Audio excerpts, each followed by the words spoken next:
Welcome to QuickSpeak, the English podcast that helps you learn English quickly and effectively. Yeah. Today, we're going to be exploring the world of education. Okay. We'll be looking at all the different ways people learn, from like traditional classrooms to some really innovative methods. Right. So if you're ready to expand your English vocabulary and learn something new, you're in the right place. Sounds good. Let's get started. It's interesting to consider how much the way we learn has changed even in just a few years. Yeah. Our sources really highlight this shift, and there's a lot to unpack. You know, many of us have sat in the classroom and wondered, is this really the best way to learn? Right. And that question is becoming more and more common. Yeah. For a long time, the traditional classroom model was the standard. Mm-hmm. A teacher at the front rows of desks, a set curriculum. Mm-hmm. But now people are starting to question if this is still the most effective approach, especially with all the technological advancements we've seen. That's a great point. It's important to acknowledge the traditional classroom's strengths. Yeah. There's structure, a standardized curriculum that helps ensure everyone learns the basics. Right. And the social interaction that comes with learning alongside your peers, these are all valuable aspects of the traditional model. That's true. You learn to work with others, to communicate effectively, and develop important social skills. Yeah. However, the sources we've looked at also highlight some valid criticisms. Okay. One of the biggest is that a one-size-fits-all approach to education doesn't always work. Right. Every student learns differently at their own pace and has unique strengths and weaknesses. Exactly. Some students may already be familiar with the material and feel bored, while others might struggle to keep up. Yeah. And this rigid structure, while providing a framework, might not be the best for encouraging creativity and a genuine love of learning, which are so crucial for long-term success. And then there's the impact of technology. Right. The pandemic forced a sudden shift to remote learning, Yeah. which exposed both the limitations of traditional classrooms and the incredible potential of technology in education. Many people found that they could actually learn quite effectively outside of a traditional classroom setting. And this experience really opened up the conversation about what the future of education might look like. It was a pivotal moment. That shift forced everyone to reconsider what education could be, and technology played a key role in that. Yeah. Think about how much technology has already changed the way you learn English. Maybe you've used an app like Duolingo, taken an online course, or connected with other English learners through online communities. Right. Technology is opening up a world of possibilities. You're right. We've seen the rise of platforms like Khan Academy and Coursera, which offer a wealth of educational resources to anyone with an internet connection. Exactly. These platforms are often referred to as MOCs, Oh, which stands for Massive Open Online Courses. right. They're changing the educational landscape by making high-quality education accessible to people all over the world, regardless of their location or financial resources. It's a democratization of knowledge, and it's incredibly exciting. These platforms leverage technology to provide engaging video lectures, interactive exercises, and opportunities for collaboration with other learners. Right. They're an excellent example of how technology can be used to enhance learning. It's like having a world-class education right at your fingertips. I like that. And then there's the emergence of personalized learning, which uses AI or artificial intelligence to tailor lessons to each student's strengths and weaknesses. Interesting. Apps like Duolingo already do this, to some extent, tracking your progress and adjusting the difficulty level as you learn. But imagine a world where this level of personalization is available for all subjects. Wow. It could revolutionize the way we learn. It's a fascinating possibility. Another platform, ALIX, which stands for Assessment and Learning in Knowledge Spaces, Okay. demonstrates this personalized approach. It assesses your existing knowledge in a subject and then creates a customized learning path designed to help you fill in any gaps and progress at your own pace. It sounds incredibly efficient, but there are, of course, concerns about becoming too reliant on technology. Some people worry that overusing technology in education could lead to a decline in essential skills like critical thinking and social interaction. It's a debate that's likely to continue as technology becomes even more integrated into our lives. It's crucial to find the right balance. Yeah. Technology is a powerful tool, but it's essential to use it thoughtfully and strategically to enhance, not replace, good teaching practices and human connection. Right. We should be asking ourselves, how can we use technology to empower both teachers and students to achieve their full potential? It's a crucial question, and this brings us to another interesting discussion point, the debate between self-paced learning and structured learning. Okay. Each approach has its own advantages and disadvantages, and the best option often depends on the individual learner and their learning goals. That's right. Self-paced learning, where you set your own schedule and learn at your own speed, offers incredible flexibility. It's a popular choice for adult learners or those with busy schedules. Platforms like Udemy and Skillshare are great examples of this approach, offering a vast catalog of courses on virtually any topic imaginable. That kind of flexibility can be incredibly empowering, especially for those who are juggling multiple responsibilities or who learn best at their own pace. Right. But there's also the challenge of staying motivated and disciplined when you're in charge of your own learning journey. Yeah.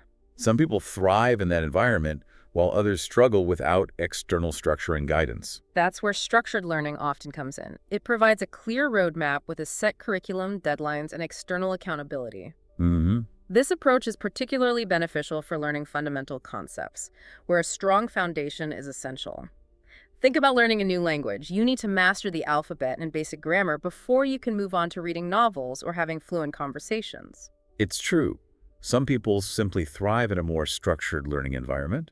They appreciate having a clear plan, knowing what to expect, and having external deadlines to keep them on track. Yeah. However, the rigidity of a structured curriculum can also be a drawback. Right. Some students might get bored if the pace is too slow, while others might feel overwhelmed if it's too fast. And that's where the sources we're looking at suggest that a blended approach might be the ideal solution. Yeah. Combining the flexibility of self-paced learning with some structured guidance could offer the best of both worlds. It's all about finding the right balance. And speaking of different approaches, Okay. we can't forget about those who choose learning paths outside of the traditional classroom altogether. Right. We're talking about homeschooling and alternative education models. These options are becoming increasingly popular as people seek more personalized and tailored learning experiences for themselves or their children. Let's start with homeschooling, which is when parents take on the role of educator and create a customized curriculum for their child. Okay. This approach offers a high degree of flexibility and can lead to strong family bonds as learning becomes a shared experience. That's right. And some studies suggest that homeschooled children can perform very well academically because of the individual attention and customized learning environment they receive. It's a compelling argument, however. Homeschooling isn't without its challenges. It demands a significant commitment of time and resources from parents. Yeah. And there are concerns about socialization if the child isn't regularly interacting with other children their age. Those are valid considerations, and there's the issue of ensuring a consistent standard of education across different homeschooling environments. Right. It's a complex topic with a lot of factors to weigh. Absolutely. Then we have alternative education methods like Montessori and Waldorf schools, which offer very different approaches to learning compared to traditional classrooms. These methods are quite fascinating. They often prioritize experiential learning, hands-on activities, and allowing the child's interests to guide the curriculum. The focus is often on fostering creativity, critical thinking, and a more holistic approach to education. These methods can be incredibly effective for certain students, but unfortunately access to these types of schools can be limited depending on where you live, and they can be quite expensive. That's true. But it is encouraging to see new options emerging, like micro-schools and learning pods, Yeah. which aim to blend the best aspects of traditional and alternative education models. These new models offer a more personalized and community-based approach to learning, and they're definitely something to keep an eye on as the educational landscape continues to evolve.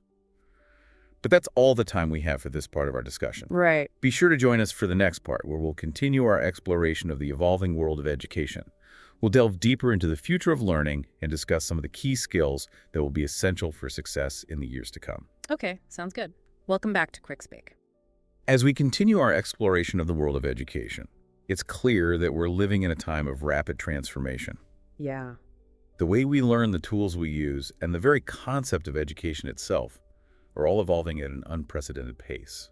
It's an exciting time to be involved in education. In the last part, we talked about the rise of personalized learning and the potential of AI to tailor lessons to each student's individual needs. Right.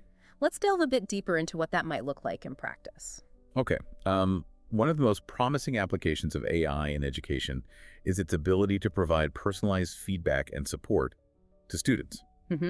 Imagine a world where your English learning app, for example, can analyze your writing and speaking, pinpoint areas where you need improvement, and then provide targeted exercises and resources to help you improve those specific skills. That's a great example, and this level of personalization can extend beyond language learning. Think about math, for instance. Yeah. A student might be struggling with a particular concept, like fractions. An AI-powered learning platform could identify that struggle, Okay. provide additional explanations and examples tailored to that student's learning style, and even adjust the difficulty of practice problems to ensure they're challenging but not overwhelming. Sounds like AI could really help students learn more efficiently and effectively. Yeah. Well, what about the role of teachers in this new educational landscape? Some people worry that technology might eventually replace teachers altogether. That's a concern that comes up often, but it's important to remember that technology is a tool. It can enhance teaching and learning, but it can't replace the human element that's so crucial in education. Right. Teachers bring so much more to the classroom than just the delivery of information. Yeah. They provide guidance, mentorship, and emotional support, all of which are essential for student success. So instead of replacing teachers, AI could actually empower them to be even more effective. Exactly. AI can handle tasks like grading, providing feedback on basic skills, and even personalizing practice exercises. This frees up teachers to focus on higher-level thinking skills, fostering creativity, and providing individualized support to students who need it most. It's about collaboration, not replacement.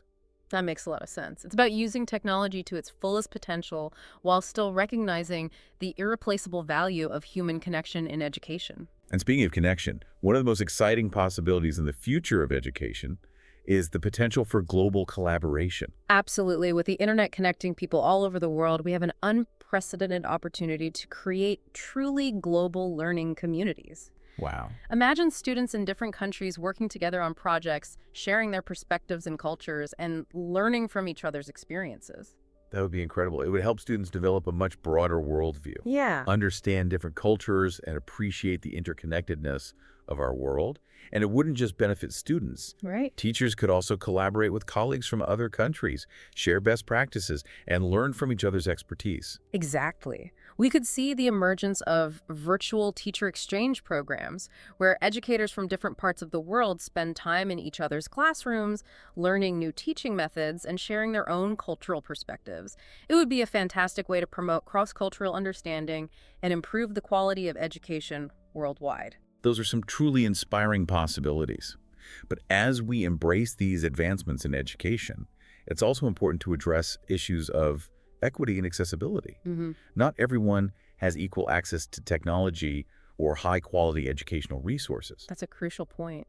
The digital divide is a real challenge, and we need to make sure that everyone has the opportunity to benefit from these advances in education, regardless of their background or location. Right. This means investing in infrastructure, providing affordable internet access, and developing educational resources that are accessible to learners with diverse needs. It's about creating a level playing field Yeah. and ensuring that everyone has the chance to reach their full potential. Yeah. And it's not just about access to technology, it's also about creating inclusive learning environments that value diversity and cater to different learning styles. You're absolutely right. We talked about personalized learning earlier, but this concept goes beyond just tailoring the content and pace of instruction. It's also about recognizing and valuing the unique strengths and challenges that each student brings to the learning environment. So it's about creating a learning experience that's not just personalized, but also inclusive and equitable for all students. Precisely. It's about moving away from the traditional one-size-fits-all model of education and embracing the diversity of learners. This means providing a variety of learning options, catering to different learning styles, and creating a classroom culture where every student feels safe, supported, and valued. It sounds like the future of education is moving toward a more holistic approach where learning is not just about academics, but also about personal growth, social emotional development, and preparing students to be engaged citizens of the world. Exactly. It's about recognizing that education is not just a means to an end, but rather a journey of self-discovery and lifelong learning. Right. And as we move further into the 21st century, this holistic approach will become even more important. That's a great segue into our next topic, the essential skills and qualities that students will need to thrive in this rapidly changing world. We're all aware that the job market is constantly evolving, and the skills that were in demand 10 years ago may not be as relevant today. So what are some of the key skills that will prepare students for the future? Based on the research we've examined, a few key themes emerge. One of the most important is adaptability. Okay. The world is changing at an unprecedented pace, and students need to be able to adapt to new situations, learn new skills quickly, and embrace change as an opportunity for growth. It's no longer enough to simply memorize facts and figures. Students need to be able to think critically, solve problems creatively, and learn independently. You're absolutely right. Critical thinking is essential for navigating the vast amounts of information we're bombarded with daily. Students need to be able to evaluate information, distinguish between fact and opinion, and form their own informed conclusions. It's about teaching students to be discerning consumers of information, not just passive recipients. And along with critical thinking, creativity is becoming increasingly valuable in a world where many routine tasks are being automated. Absolutely. We need people who can think outside the box, come up with innovative solutions to problems, and approach challenges with a fresh perspective. And it's not just about individual brilliance. Collaboration is also essential. Right. The most complex challenges facing our world today require people from different disciplines and backgrounds to work together to find solutions. Exactly. Students need to develop strong communication and teamwork skills. They need to be able to listen to different perspectives, work effectively in groups, and contribute their own ideas in a constructive way. And let's not forget about empathy, which is arguably more important than ever in our increasingly interconnected and diverse world. Empathy allows us to understand and appreciate different perspectives, connect with people from diverse backgrounds, and build bridges of understanding across cultures. It's a crucial skill for navigating the complexities of the 21st century. It sounds like the future of education is about much more than just academics. It's about developing well-rounded individuals who are intellectually curious, adaptable, creative, collaborative, and empathetic. Yep. It's about preparing them not just for a job, but for a life of meaning and purpose. That's a beautiful way to put it. And as we continue to explore these ideas in the next part of our discussion, I encourage you to think about your own learning journey. Okay. What are your strengths? What are your challenges? And what steps can you take to embrace lifelong learning in a world that's constantly evolving? We'll be right back after a short break to delve even deeper into the exciting possibilities that lie ahead for the future of education. Welcome back to QuickSpeak. It's been a fascinating discussion about the changes happening in the world of education. Yeah, a lot to think about. Now let's shift our focus to you, the English learner. How can you apply these insights to your own language learning journey? That's a great question. We've covered a lot of ground, from traditional classrooms to cutting-edge technology and the importance of lifelong learning. But how can you, as someone learning English, take these ideas and use them to improve your skills? Well, for starters, think about the concept of personalized learning. We talked about how AI can tailor lessons to individual needs. You don't need a fancy AI program to do this for your English learning. You could be your own personalizer. Exactly. Start by reflecting on your own learning style. Are you a visual learner who benefits from flashcards and diagrams? Yeah. Do you prefer listening to podcasts and audio recordings? Or maybe you learn best by writing things down and practicing speaking. There's no right or wrong answer. It's about figuring out what works best for you. Once you have a better understanding of your learning style, you can start creating a learning plan that caters to your strengths. There are tons of resources available both online and offline. That's true. You can find websites, apps, books, and courses that focus on specific skills, whether it's grammar, vocabulary, pronunciation, or conversation. And don't forget about those innovative teaching methods we discussed. Right, like what? Gamification can be a really effective way to make learning English fun and engaging. Oh, yeah. There are many language learning apps that use game-like elements like earning points, completing challenges, and tracking your progress. Those kinds of features can be really motivating, especially if you enjoy a little friendly competition or like to see your progress visually. And speaking of motivation, having a specific goal or project in mind can really help you stay focused and engaged in your learning. That's where project-based learning comes in. Think about something you'd like to be able to do in English. Okay. Maybe it's writing a short story, recording a video blog, or having a conversation with a native English speaker. Once you have a goal, you can start working towards it, and that sense of purpose will make your learning much more meaningful. It's about making your learning relevant to your own life, and interests in technology can be a powerful tool in this process. We've talked about language learning apps, But there are so many other resources available, like online dictionaries, translation tools, and even virtual reality programs that can immerse you in English-speaking environments. Don't underestimate the power of connecting with other English learners. Yeah. Joining online forums, attending language exchange events, or even finding a language partner to practice with can make a huge difference. Having that community of support can provide motivation, encouragement, and valuable opportunities to practice your English in a real-world setting. Remember, learning a language is a journey, not a destination. There will be ups and downs, challenges, and triumphs along the way.